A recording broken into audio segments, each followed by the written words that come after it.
Good morning, guys. Welcome back to the channel. So we're going to do a little bit of van stuff today. Saturday morning, and a couple things to do to the van, so I figure may as well get it done first thing. I've got a couple things I want to fine tune, and some things I want to add to the van, including a railing for that cupboard up there. I don't know if you can see that. That little railing. Stuff keeps falling off there when I'm driving, and so I made that little guy.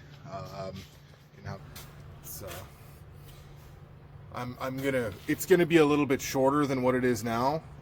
It's 2.5 inches tall right now. I'm gonna drill into that wood there and like kind of recess it inside the wood, maybe glue it down.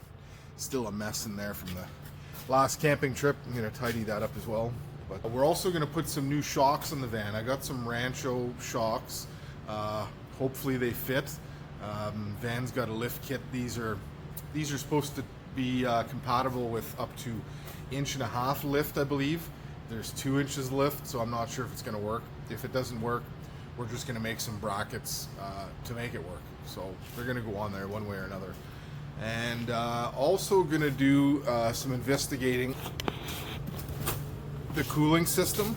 I don't have very much warm air coming into the van, so it tells me that probably the circulation from the the LS swap and the 86 factory heater core is about 10 inches. The heater core is about 10 inches higher than the outlets for the heater hoses.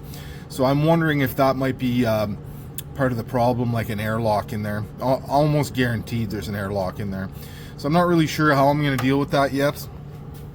These are the heater core inlets, and obviously down there is the outlet from the water pump. And so I'm not sure. I may have to put a valve or something on here, or a T with a cap so I can bleed it. I don't know, because maybe fill it. I'm not sure. I'm gonna have to play around with that. I have no idea. So I'm assuming my radiator's still full. I haven't looked in there. To be honest with you, since the LS swap, there hasn't been much done to the van because it's really been trouble-free. There's been almost no problems with it. When I say almost, I mean I had a loose transmission line clamp. I didn't go over and retighten everything after 1,000 kilometers or something, which I probably should have, just to make sure that everything has stayed tight since the install. Rubber hoses get a little softer and things tend to get seated and whatever. So yeah, so we're gonna do a couple of van things today, and hopefully those shocks fit. That would be really nice. The shocks that are on here look factory. These are the ones I got here. I have 3. The fourth one was, I don't know, discontinued from one company, and so I'm waiting for it to come in from another company. So we're gonna do 3 today. The back is what I'm really concerned about. The front actually has the factory shocks on it, in the original mounting spots. So I know that they're gonna fit, but it's the back ones. The back ones I ended up making some like little extensions on the diff just to make them to make the shocks bolt in there. Let's see here.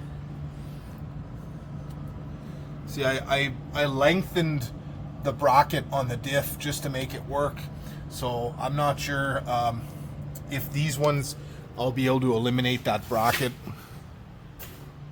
or if I'm gonna have to reuse that bracket or make one maybe a little more permanent. I do have another diff coming.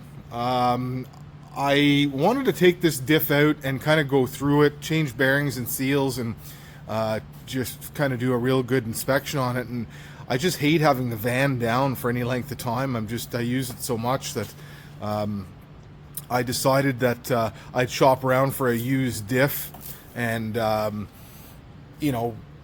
maybe rebuild it throughout the winter months, and then put it in the springtime. after I've gone through it all. So that's what's going on. I've got, sorry, Canadian winters, eh? Deal with these giant ice turds. Yeah, so I've got a diff coming. Friend of mine works at a yard where there happens to be an old van and the diff is in it. So we're gonna take that out, and well, he's gonna take it out for me, and I'm gonna rebuild that, clean it all up. Maybe there's a better gear in it. I have no idea. Worst case scenario, we'll put the gears from this thing in there, but it'll also give us a spare diff if we end up doing some long road trips. You know, the only thing really left in this thing, transmission's new, everything's new except for the diff that hasn't been touched yet, and actually the drive shaft, which I would like to change, because I think there's either a little bend in it or it's out of balance. Maybe I'll just send it out to get balanced. But anyways, that's the plan. Let's set you guys up in a tripod, and we'll get her done. So I guess I'm gonna lift up this van here and let that suspension kind of hang and make sure that those shocks are gonna be long enough. A couple of jacks going here. Let's see what we got. All right. Let's see what we got here.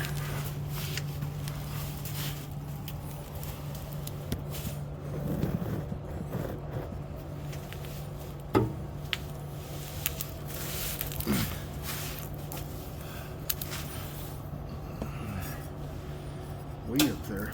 Holy crap. Hopefully you guys can see. Probably see better than I do. So that's supposed to be there. Oh, oh my god.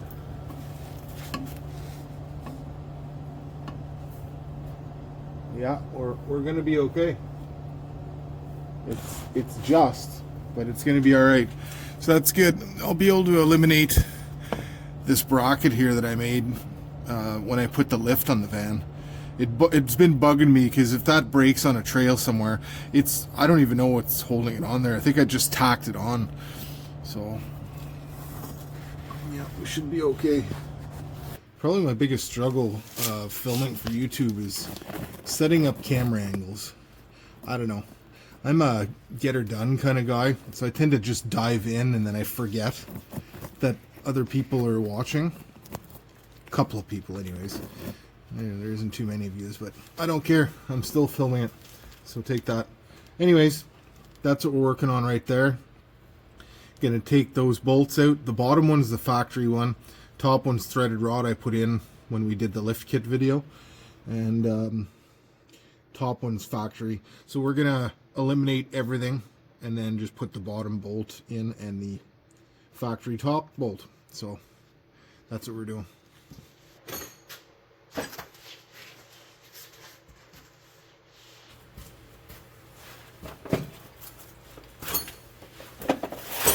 got a whole bin of wrenches and sockets. Probably not a single one will be the right one, but see what happens.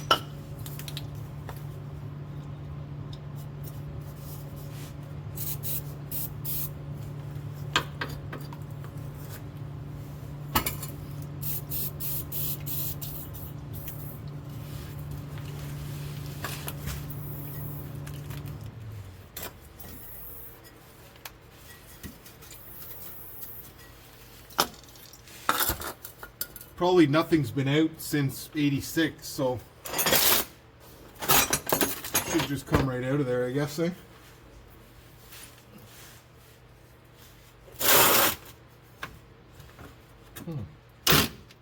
Maybe.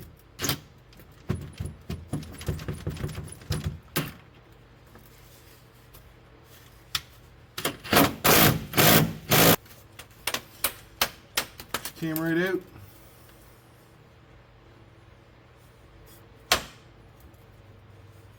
Wow, that's good.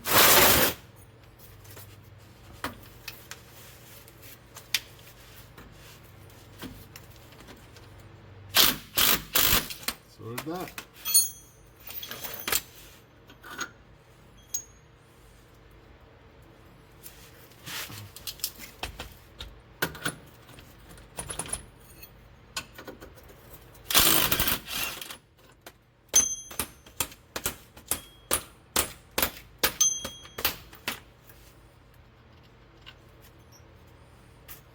Excellent.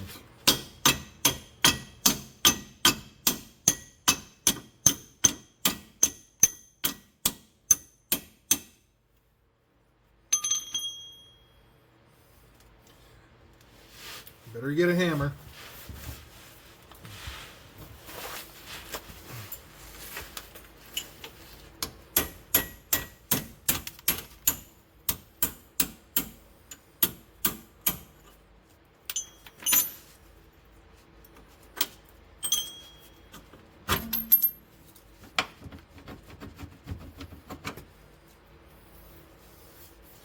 That came out way too easy. Yeah, I had tacked these on there, so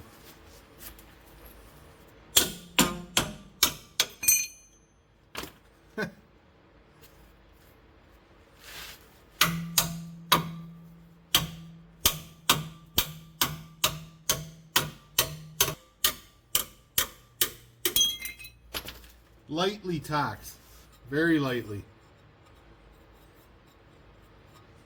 That was easy.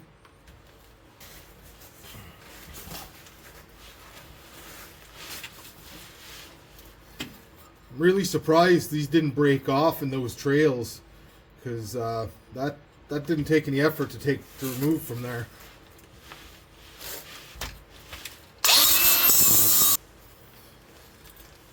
Not sure what's going on here. They give you like 4, 5, 6. They give you 8, 9 bushings. I guess they're different sizes.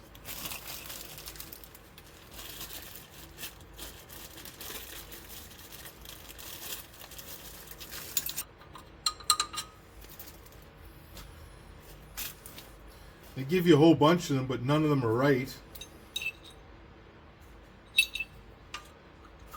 And the old ones are pretty rotten.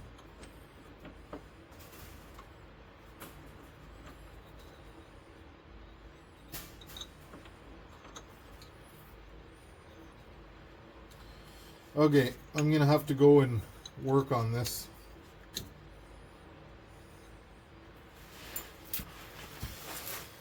Alright, got the bushings sorted out. Got some anti-seize.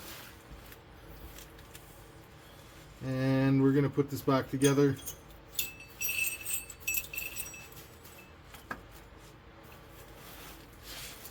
I wire wheeled the bottom bolt, but I can't really get to that one very easily, so she's going to stay like that with some anti-seize on it.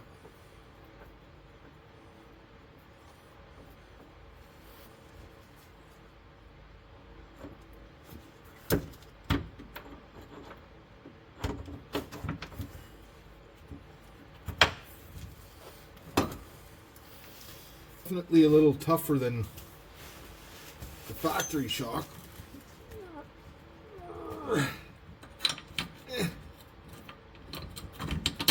Come on. I got it.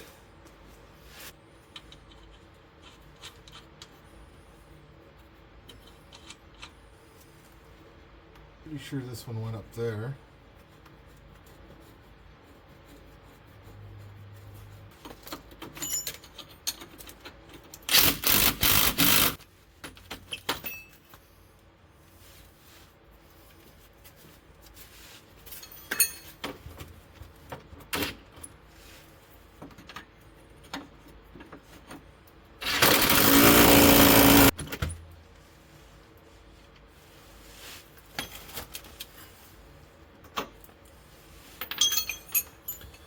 Well, that looks a little better.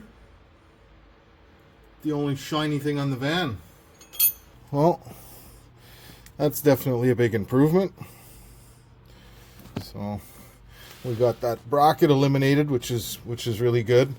And yeah, I'm gonna have to address that fuel line there.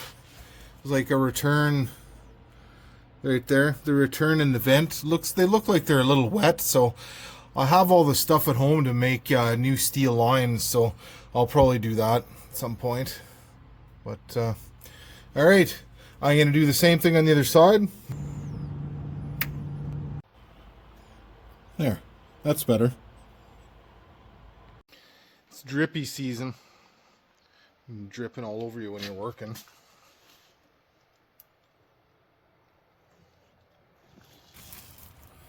Anyways, welcome to Canada.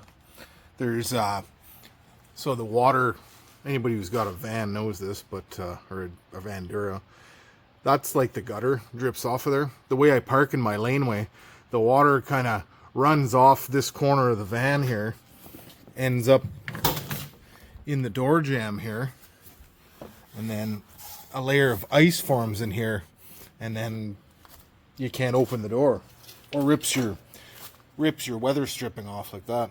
Oh wow, that bottom of that door needs to be looked at very soon.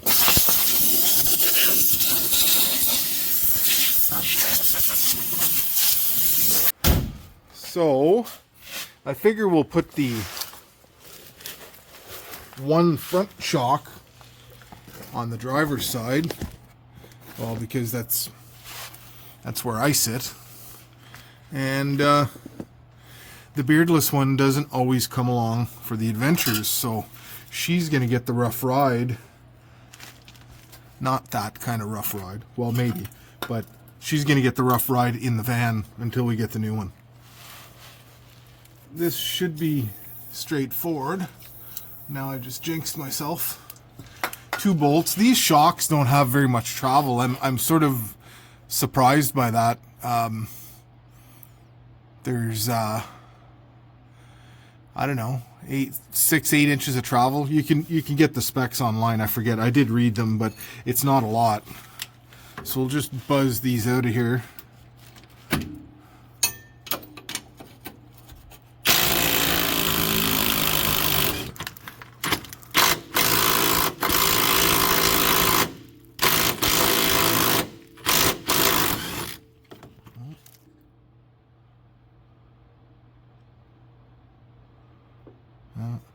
These shocks have a bit more travel than the other ones. An inch or so more, but should be alright. Oh yeah, I forgot to put the bushings in, but are they the right ones?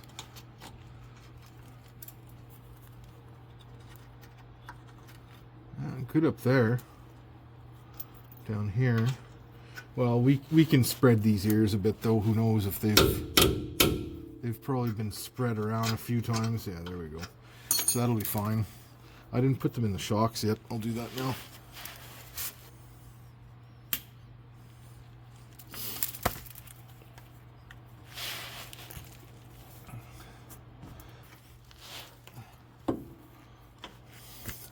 Like, you guys are like right in my ear.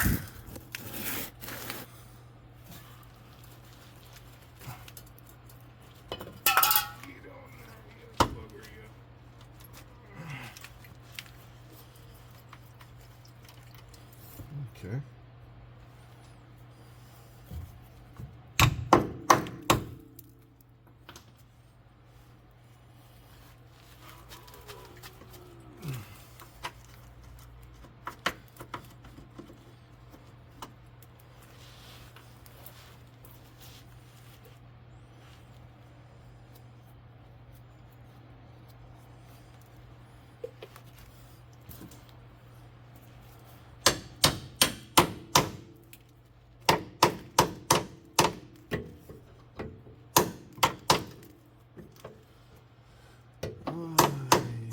See the back side.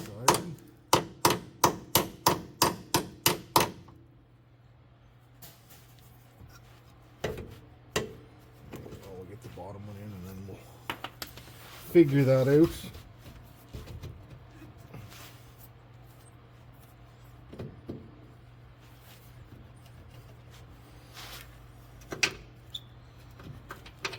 There we go.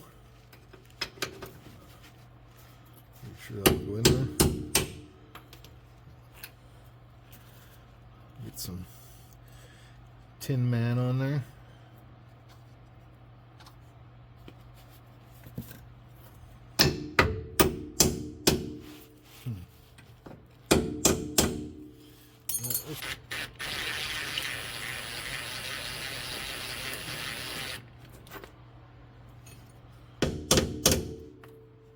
It's not even close back there.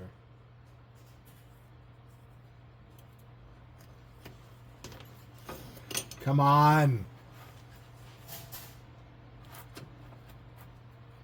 Yeah, I'd like feel half the hole on the other side. Why?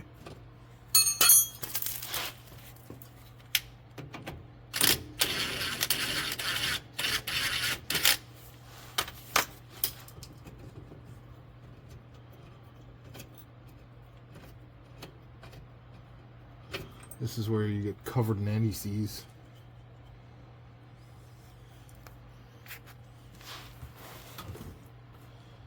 Yeah, half the hole.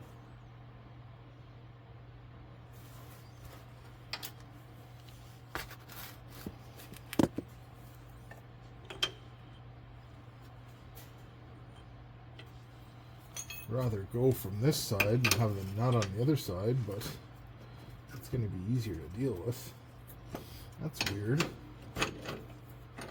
Why would that be on an angle like that? That's a hell of an angle.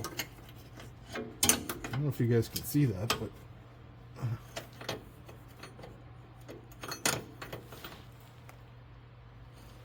it doesn't make any sense.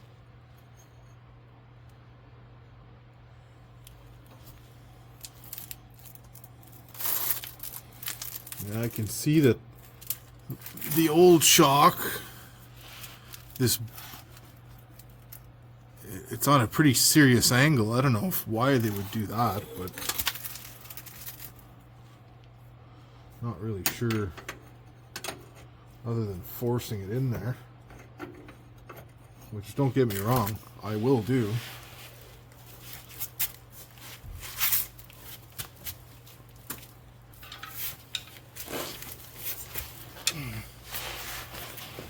That's what pry bars are for.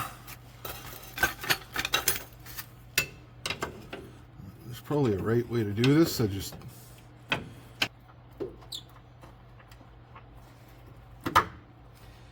Unless it's because of my lift kit. Yeah, that's probably what it is, now that I think of it. We're pushing the lower control arm down more, which is giving the mounting bracket a bit of a tweak. I'll bet you that's what it is.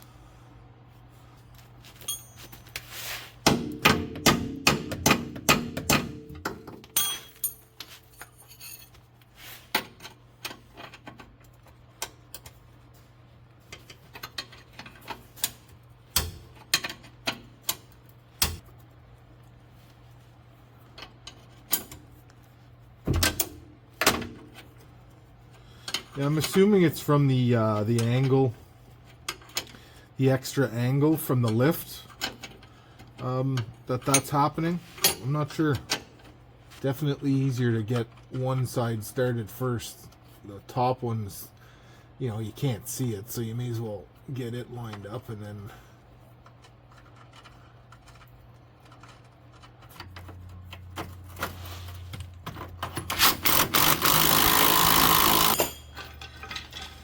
So the other thing we're going to do here today is an oil change, and I'll tell you why. I can see the oil filter is leaking there.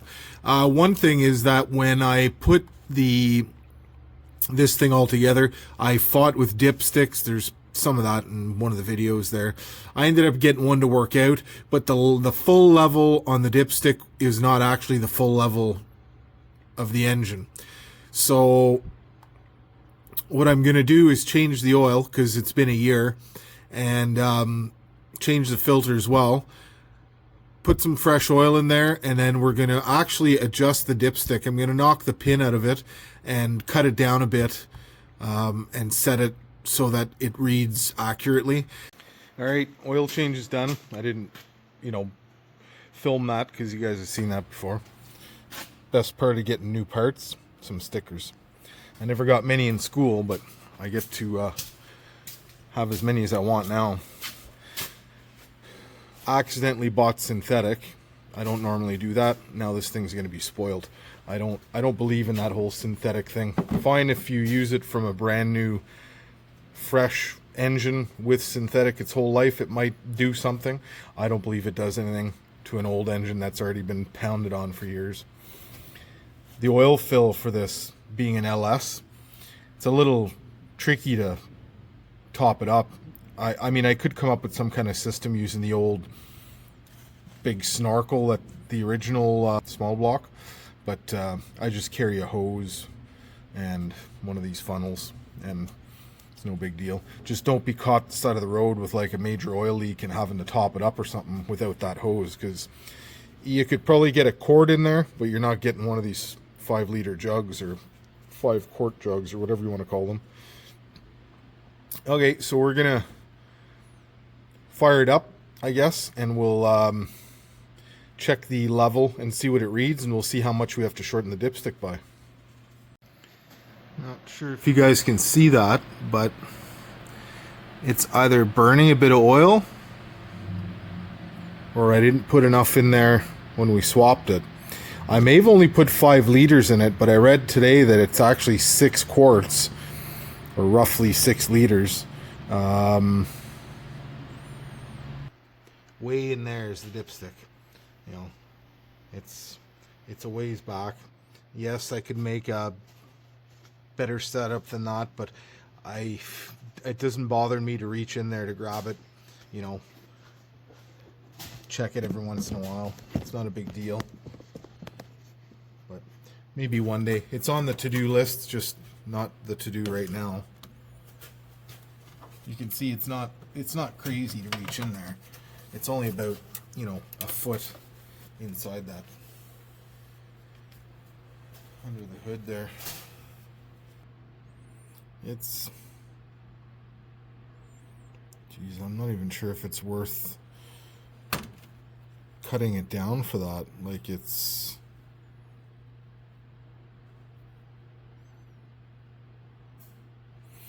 probably 1/4 of an inch.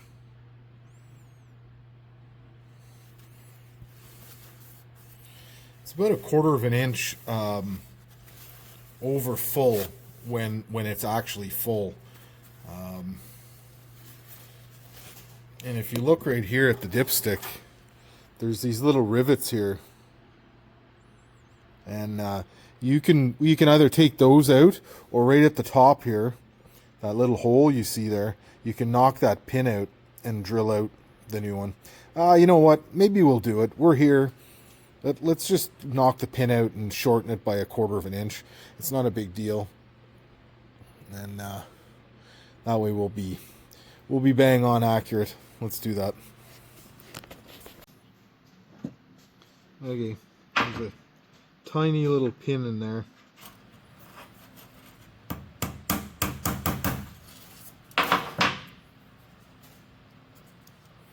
If you can see it right there. Tiny little pin.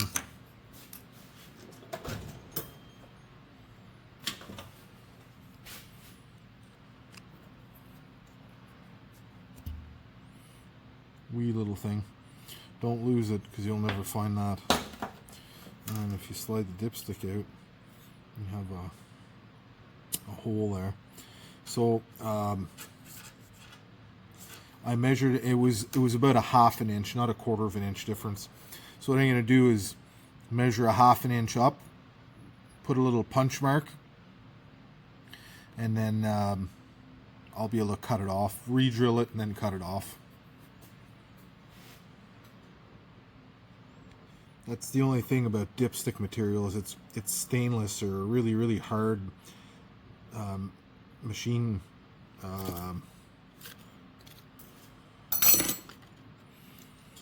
Actually, it's not stainless. It's just a hard, like, tool steel maybe, or something like that. I don't know exactly what they call it, but I know it's a real pain in the butt to drill. So this will be a bit of a challenge. I've been through this before. Alright, well, that was a pain in the ass, but I got a hole done there. It's not perfectly centered. It kind of walks around a bit, eh?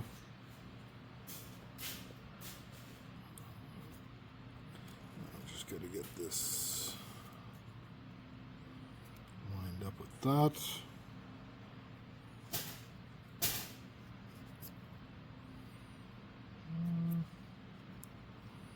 Might have to see if we can get it to go back in there without it flying across the room. If this thing goes flying across the room, there's no finding it. So I don't think I've cut this short enough. I think I got to cut this a little shorter.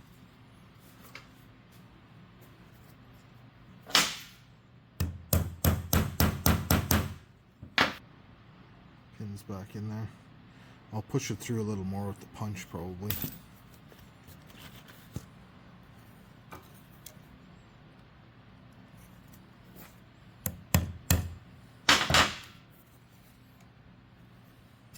That's better.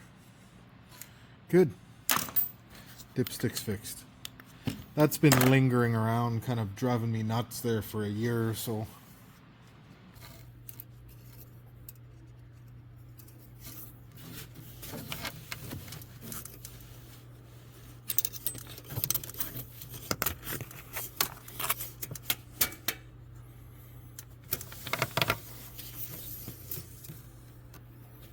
So there we are.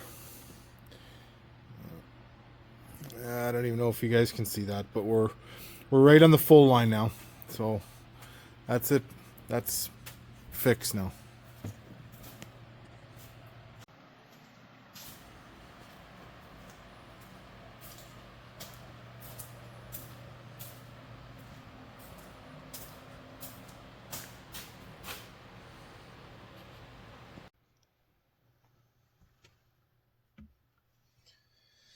All right, guess we're gonna try to get this little railing up here. So every time I go out and I leave stuff up here, it ends up on the ground, and it would be nice to be able to leave stuff on there because we're limited in space. I was kind of hoping to incorporate my water jug up here, but I can always change that later on. But for now, I want to get this up there and just see if I like it and if I need to make changes to it. So I'm just gonna drill into the wood here and kind of countersink these legs. I don't even know if I want it that tall. They may end up getting shortened as well, but let's get it on there and just see what it looks like, I guess.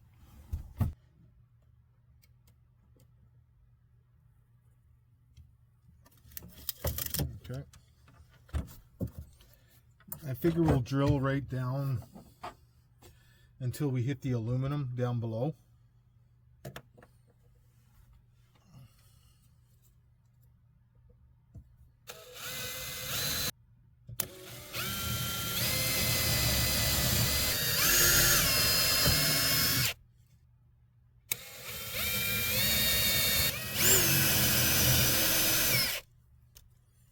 Making a mess. Jesus.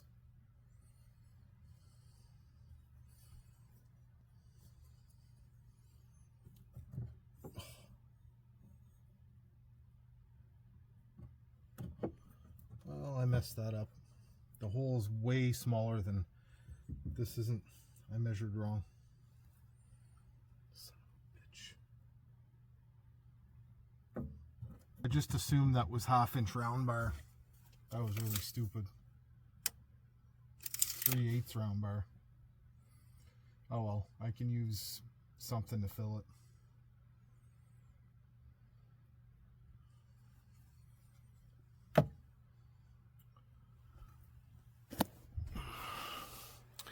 Yeah, that was stupid.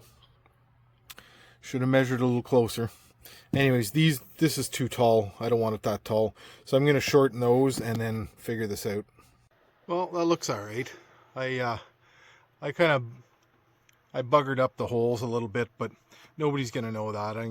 I'll fill it up with silicone and just to keep it you know, sturdy, but that's going to be really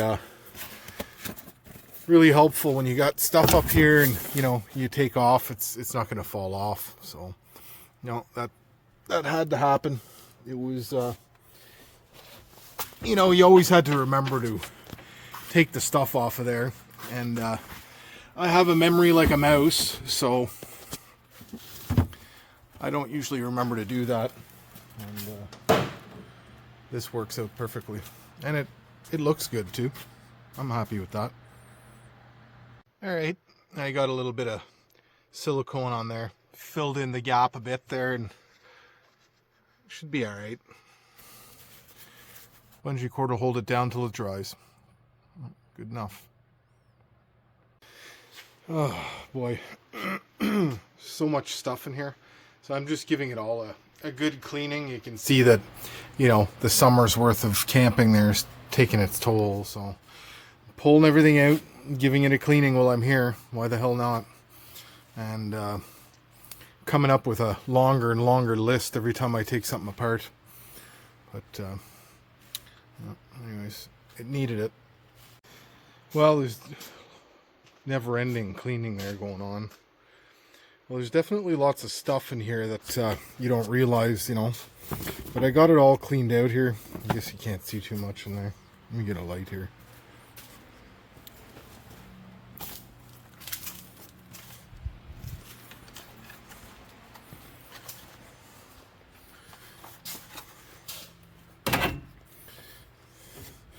So, yeah, lots of stuff. Yeah, generator, chainsaw, gas cans, and, you know, a little bit of firewood, all kinds of crap. Got it pulled out and organized, and got rid of some stuff and vacuumed, and anyways, one less thing to do. Well, I think I've almost come to an end here. I don't know if there's anything else I'm going to get done. Even got the mattress pulled out and vacuumed underneath it, and it's a bit of a mess there. I gotta bring those blankets in, give them a wash when I get home, and wipe down that floor. But I think that's gonna be it. Short video for you guys, but a full day for me. The only thing I have left to do that I'm gonna check is to see, I'm gonna pull that clamp off and see if there's any coolant at the top there. And I don't have any coolant to put in there, but if I see there's a pocket there, maybe I'll just try to, I don't know, do something. Anyways, whole bunch of stuff left to do. I've got to plan a day for body work. There are holes coming out everywhere, and I want to get to it before it gets out of control. There's that spot there, the rocker. There's a little bit there. Pretty much the whole bottom of the van needs to be, you know, it's not all holy, but if I don't sand it and put some stop rust or whatever on there, then it's going to get ugly. So salty mess right now, eh? Not very pretty, that's for sure. Anyways, I think that's going to be it for today, folks. Thanks a lot for watching the video.